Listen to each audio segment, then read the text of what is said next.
सर्वप्रथम सर्वांना जय शिवराय. मित्रांनो, हा आपला आजचा शेवटचा व्हिडिओ आहे. कारण की महाराष्ट्रामध्ये परिस्थिती खूप चांगली असताना सुद्धा पुढील कंडिशनवरती खूप वाईटरित्या भाष्य केलं जाते. अनेक गोष्टी आहेत, आपण व्हिडिओच्या माध्यमातून पाहूयात. 13 मेला जेव्हा आपण पोस्ट केली त्यावेळेस त्यामध्ये सर्व अंदाज दिले होते.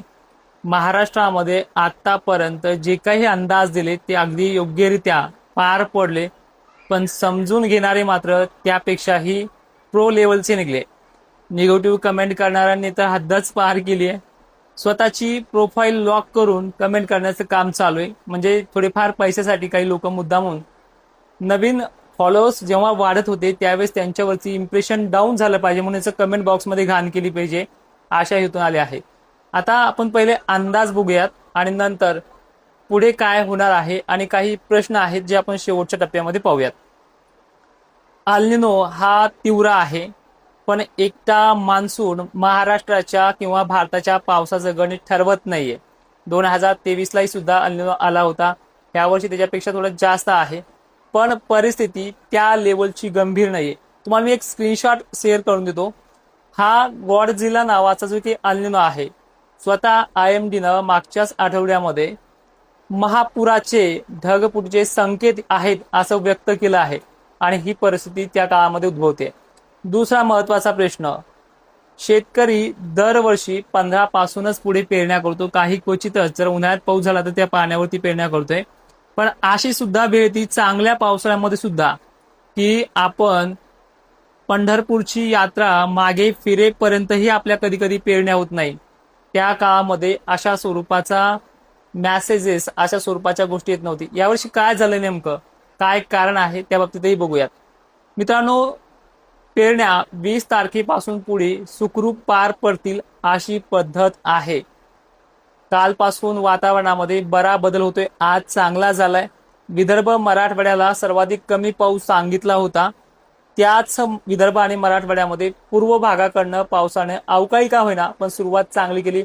आज हिंगोलीपर्यंत, जिंतूरपर्यंत, थोड्याच वेळात रात्री परभणीपर्यंतही मजल मारेल. काही ठिकाणी जालन्याच्या पूर्व भागामध्ये म्हणजे जसं की परतूर पट्ट्याकडे सुद्धा तो मजल मारेल. वातावरणाची अवकाळीची ही क्रेज आहे. 15 आणि 16 जूनला मान्सून, ह्या दोन्हीपैकी कोण्याही तारखेला मान्सूनचे वारे आणि मोसमी वातावरण हे दाखल होणार आहे. आजही ढगांची आवृत्ती त्या पद्धतीने आपण पाहिली, कारण की ऑलरेडी IMDनं जाहीर केला की 16 पूर्वेपर्यंत मान्सूनने मजल मारले. IMDचा तुम्ही मागचा अंदाज बघा. त्याच वाऱ्याने जे आणलेलं बाष्प होतं ते आज मराठवाड्यामध्ये दुपारपर्यंत सर्व जिल्ह्यांमध्ये होतं. इकडे भोकरदन वगैरे भाग असेल, बीड असेल, सगळ्या भागामध्ये होतं. हळूहळू मान्सून ह्या 3 दिवसामध्ये महाराष्ट्र आपल्या वाऱ्याने व्यापणार आहे आणि 17-18 जून पासूनच मान्सूनचे काळे ढग, कुठे हलक्या सरी, ह्या सुरुवात होणार आहे. 18 आणि 19 तारखेला चक्क मराठवाडा विदर्भामध्ये मान्सूनचा पाऊस सक्रिय होणार आहे. पण मी तुम्हाला 20 पासून पुढे का सांगतोय, कारण की परिस्थिती त्या पद्धतीनं ही मान्सूनची झिमझिम पावसाची किंवा इरभळ जरी पडला तर बारीक पावसाचा असते. त्यामुळे 20 पासून पुढे चांगला पाऊस, जसा जसा ज्या ज्या भागात होईल त्या त्या पद्धतीने पेरण्या करायच्या. पण 20 पासून पुढे पाऊस चांगला बरसणार सुद्धा. मराठवाड्याला, विदर्भाला 2 दिवस पाऊस बरसू द्या, 20-21 पर्यंत बरसू द्या, नंतरच पेरण्या करा.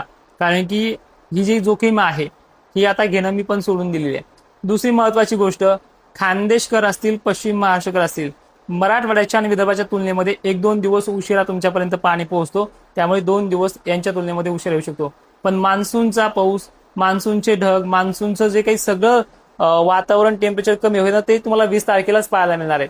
20 तारखेला तुमच्याही भागात पाऊस सुरू होणार आहे. पण जी मोठी ऍक्टिव्हिटी आहे थोडी 1-2 दिवस यांच्यापेक्षा वेट आहे. पूर्व विदर्भातल्या नागपूर, चंद्रपूर, गोंदिया या भागांना ही कंडिशन अत्यंत चांगल्या पद्धतीनं अवकाळीचीच पुढचे 15-16 तारखेपर्यंत जास्त आहे. नागपूरमध्ये अनेक ठिकाणी मेघगर्जनेसह पाऊस होईल. 100% भाग तो घेणार नाही, हे मी त्याही व्हिडिओत म्हणलं होतो आणि ह्याही व्हिडिओत सांगतोय. दुसरी महत्वाची गोष्ट, अनेक माध्यमांनी अक्षरशः दुष्काळ जाहीरच करून टाकलाय. आज तर हद्दपार झाली या 2 दिवसामध्ये.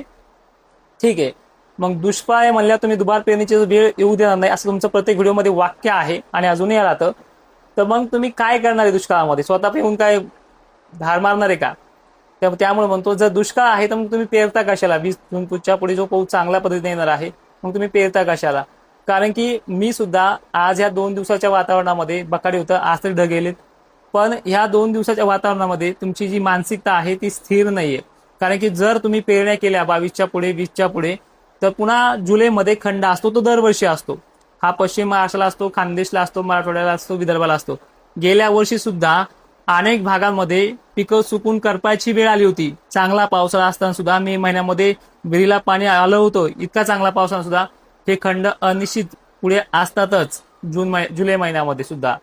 तर मग त्यावेळेस सुद्धा तुमच्या ह्या निगेटिव्ह पॉझिटिव्ह तुम्ही तर पाऊस चांगले बरा म्हणले होते, दुष्काळ नाही म्हणले होते, मग कसं झालं? ह्याच कमेंटमुळे मी आत्ताच माघार घेतोय.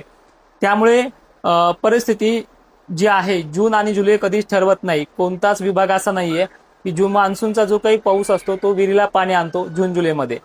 परतीच्याच पावसामध्ये पश्चिम महाराष्ट्र, खानदेश, मराठवाडा, विदर्भ हा विहिरीला पाणी आणत असतो. ही परिस्थिती आतापर्यंतच्या रेकॉर्डमध्ये आलेली आहे.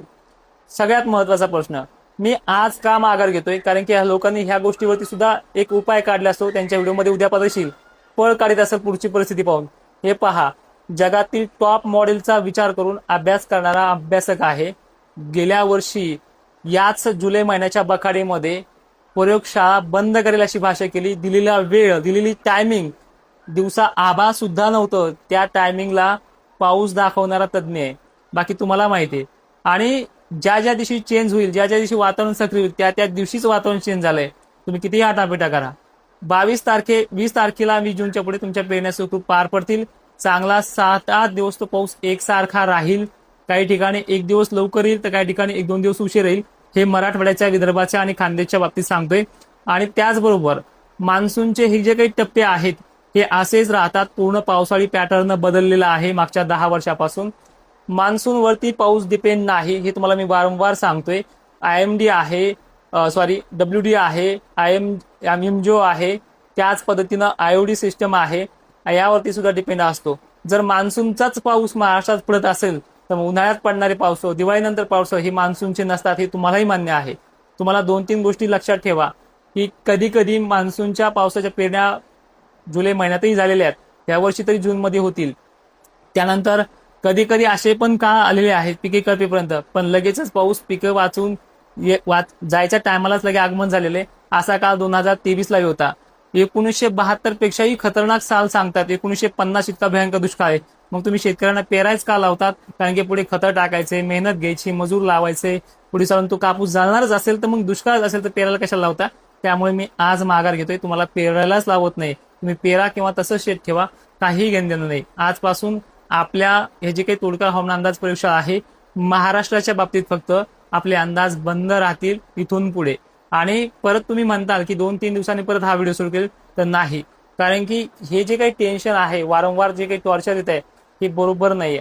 मी निगेटिव्ह कमेंटला पाहून थांबलेलं नाही, पण तुम्हाला सुद्धा माहिती आहे की पॉझिटिव्ह कमेंट करणारे सुद्धा यामध्ये वारंवार विचारतात की पेरणी कधी होईल.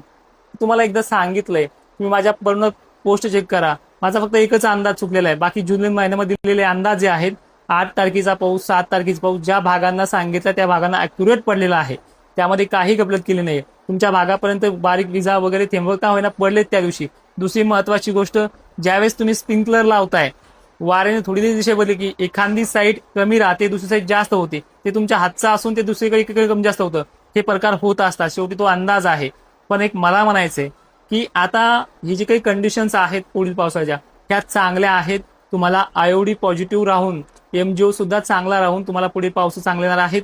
परतीच्या पावसात सुद्धा विहिरीच्या पिण्याच्या पाण्याचा प्रश्न सगळ्या विभागाचा मिटणार आहे. गेल्या वर्षी सुद्धा असमान वितरण होतं, जे सांगतायत आता बरेच जण असमान वितरण राहील, आमकडे कमी कुठे जास्त, हे दरवर्षी होतं. गेल्या वर्षी सुद्धा विदर्भाला चांगला आला तर खानदेशला कमी राहायचा, पश्चिम महाराष्ट्राला चांगला आला तर इकडे पूर्व विदर्भाला कमी राहायचा. हे सगळं होत राहतं. तुम्हाला ह्यामध्ये सगळ्या गोष्टी माहीत आहेत. तुम्ही किती वर्षाचा रेकॉर्ड चेक करा, किती वर्षापासून तुम्ही पेरणी करता, हे तुम्हाला सगळ्या गोष्टी माहिती आहेत. तरी सुद्धा गेल्या वर्षी काय झालं हे तुम्हाला ह्या वर्षी माहित नाहीये, त्याच्या 10 वर्षात काय झालं हे माहिती नाही. हे लक्षपूर्वक पाहत जा. अनेक शेतकऱ्यांचा ह्याच प्रश्न असतो की पाऊस कधी पडेल, आम्ही पेरणी कधी करू. तुम्हाला पेरणीचा सगळा संदर्भ माहिती आहे. दरवर्षी आपल्या पेरण्या 15 पासून पुढे होतात. मला ह्या व्हिडिओमध्ये जेवढं बोलायचं होतं तेवढं बोलत होतो. आणि इथून पुढे माझे अंदाज सोशल मीडियावरती दिसले ते समजून जा की ते जुने व्हिडिओ आहेत, आणि दिसलेच तर समजून जा की हे दुसऱ्या राज्यासाठी आहेत. त्यामुळे इथेच पूर्णविराम. जय शिवराय. धन्यवाद.